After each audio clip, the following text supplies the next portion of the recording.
yourself as a clutch player? Yeah, I mean, I answered this question earlier in the season with Washington. I think, there's a time period before my injury where I had some of the most game-winning shots in the league.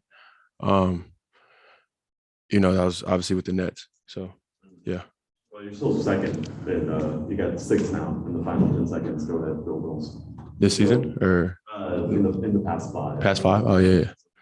DeMar DeRozan is the only one who's done that. Oh really? Yeah. So he passed you. So you got to go get another one. Nah, I mean, shoot, DeMar's an MVP candidate. My 2 with Dallas. I'm thankful to Luca for trusting me. What did you see on the final play this time?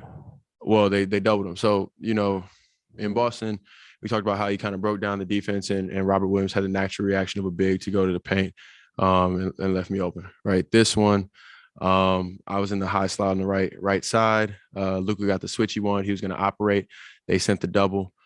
Easiest pass out of the double because Luka was already kind of on the right side of the floor was to me. Dragic kind of shot through the passing lane, so I couldn't do the one more to Dodo in the corner. And time was low. So it was about just, taking the shot that we had. They played it pretty well. Yeah.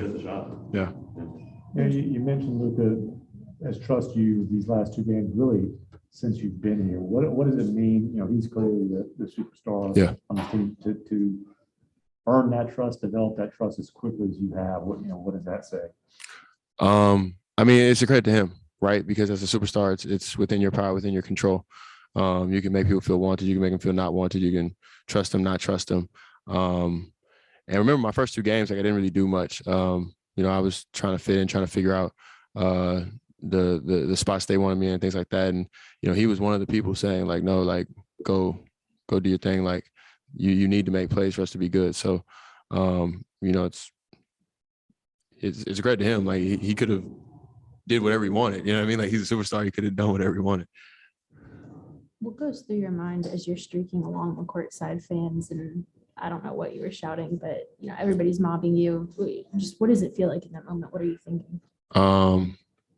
Obviously, like when the shot goes in, at first I'm happy, right?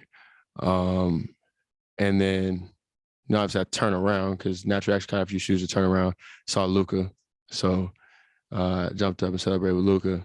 And then I thought to myself, because I'd always say, I told Theo, I come back, hit a game winner against Brooklyn. I stay on the scores table. But the first scores table I saw was the ESPN one, not the real one. So I was like, when I ran that way, I was like, dang, I probably can't stand on this table. And then I saw Nico, and then I had like more of that appreciation type of vibe. So that's why I went over and celebrated with him because, he pulled the trigger, made the trade. It's no secret, my reputation wasn't the greatest coming in. On and off the court, right? People say I was a bad guy. People say I was washed, all that other stuff. After 30 games coming off ACL, which sucks. But, Nico, and he didn't have to have that faith. He didn't have to pull that trigger, especially with a player the caliber of Porzingis, all-star caliber player, right? So, like I said, I was appreciative again. So that's why I went and celebrated with Nico. And I, your team's catching up behind you. They running. So, like, I knew they would join in eventually. So,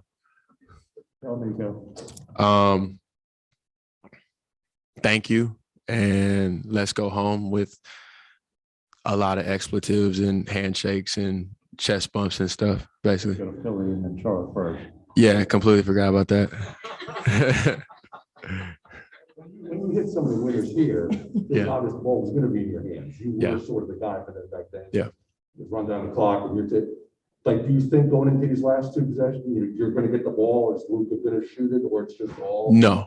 Like it's a be ready type of thing, and then as the plays develop, that there's a possibility you get it right. So when Robert Williams left, you knew like, okay, he might throw this, like be ready. You know what I mean? Same thing when they sent the double. I think I even kind of crept up a little bit to give him an easier pass, right? Like it might come. Now, at the same time, he may shoot it, right? Like you're the superstar, you're well within your rights to shoot the ball and go for that. Like, it is what it is.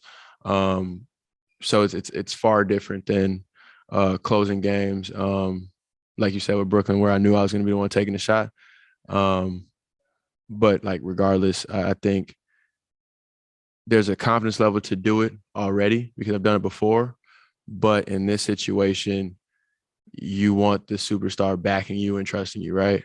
Like, because let's be real, like if he didn't have to pass it and he could have shot it. Nobody would have blamed him. We'd have understood it was a double. It was a hard shot to take, make or miss. You know what I mean? We'd have celebrated with him if he made it, and we'd have said, you know, we understand if he missed it. So, you know, it's his play. And so you're more a conduit to the success than the person that did it. You know what I mean? Significant feeling, obviously coming back to this building, hitting the game winner here, the game that the Nets clearly needed to have in their playoff push. Is there any significance for you hitting the shot like that? Didn't know they needed it. Got you. Yeah, I mean, it's different than the Detroit ones. I know we talked about the Detroit ones like before where like I wanted those bad, right? Because like my time in Detroit wasn't fun. Like I spent 2 years just sitting on the bench. This one was more just like fun, right? Like it feels good. Like when Joe Harris is still your friend, Adam Harrington, we still text, you know what I mean? Like show up to his foundation charity event. Like, so there's a lot of positive vibes here and stuff like that. But then it's like, you know, it's like sticking it to your cousin versus like being vengeful for an enemy. You know what I mean? So like, it's not like I came out like, nah, but it's fun though. How would you, I guess, characterize the last 7-8 months from free agency up until now? You've been on 2 different teams into in Brooklyn.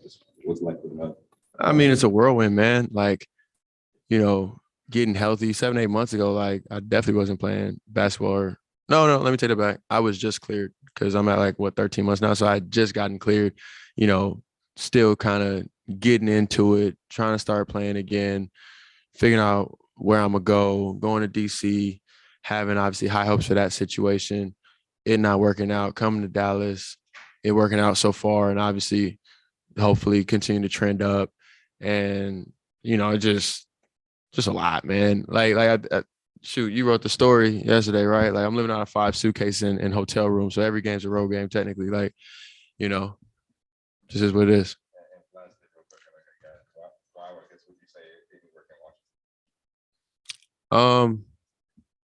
I mean, I've kind of addressed that in a variety of different ways. But I do think, though, at the end of the day, like, you know, what Tommy Shepard said when he called me to right before the trade broke, he said, you know, sometimes it takes talent to get talent. And they felt like Porzingis was a talent upgrade, right? Which is completely fair. I mean, he's a unicorn, right? All-star caliber guy. And so they were doing what they felt they needed to do to improve their team long term, you know, not this season, obviously, because Brad's out for the season, but going into next season and the future, which I respect. Like I said, the trade wasn't what bothered me. It was the noise, right? Because when I did my introductory press conference with Dallas, I was complimentary of the situation. As you know, I didn't say anything like crazy. And then all the reports started coming out that I was a madman. So, you know, it's life. You feel me? But narratives, you got to remember, like these things, it may seem like nothing, right? For a team to make a trade and use a narrative in making that trade happen, right? But these are people's lives, right? Like if you stick a label or a narrative on me that is unfair, unjust, and let's say, God forbid, I got hurt again, this is probably then the last time I'll be in the NBA. And that alters not just my life, my son's life, Elijah. That alters everybody with the Dinwiddie name, because I'm the first person to do anything at this type of level, obviously in terms of sports and in terms of financial responsibility, right?